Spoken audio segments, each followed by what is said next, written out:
तर मराठा आरक्षणाचा लढा आणखी तीव्र होण्याची शक्यता आहे। आज कोल्हापुरात आंदोलनाचा शस्त्र म्हणून कोल्हापूर गॅझेट आणि पेनचं पूजन करण्यात आले।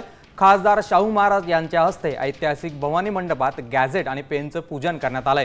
यावेळी इतिहास संशोधक जयसिंगराव पवार देखील उपस्थित होते।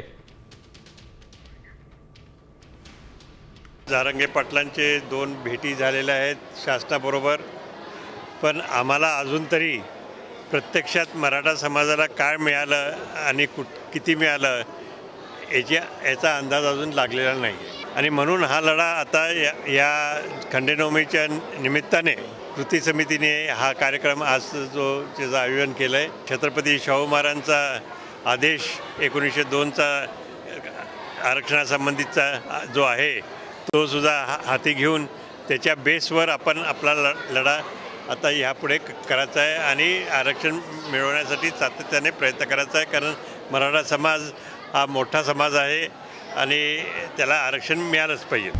आता isakal.com आहे देशातील नंबर 1 ची मराठी न्यूज वेबसाईट। प्रत्येक अपडेटसाठी isakal.com ला नक्की भेट द्या।